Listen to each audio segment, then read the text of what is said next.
What we know about the farmers in Somalia is that the production level is very low. Like, for example, if we take in the case of maize, which is a very important crop in Somalia, the production is about 1 ton per hectare, or in other terms, 10 quintals per hectare. So when you compare to the production in other parts of the world, this is very low and significantly low. For example, in Europe or the United States or Canada, the production is 10 times higher than what the farmers in Somalia produce. Now, you can ask why? Why is the production level in Somalia is very low? And the answer is very simple.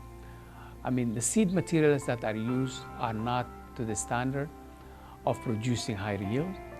The production practices that are applied is not optimum, as well as the harvesting and storage and all this methodology is lacking.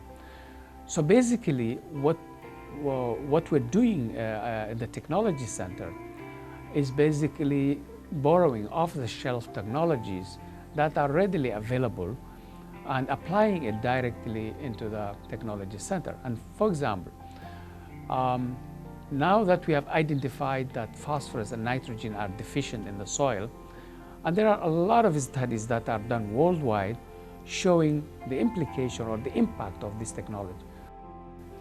So in order to address the issue of phosphorus and nitrogen, what we have done is borrowed this technology of urea as a base fertilizer, as well as phosphorus in the form of TSP, as well as DAP or diammonium phosphate. So by using the technologies, we were able to show that the production level can be increased significantly, or it can be done in more of like twice or 3 times of what the farmers are currently producing.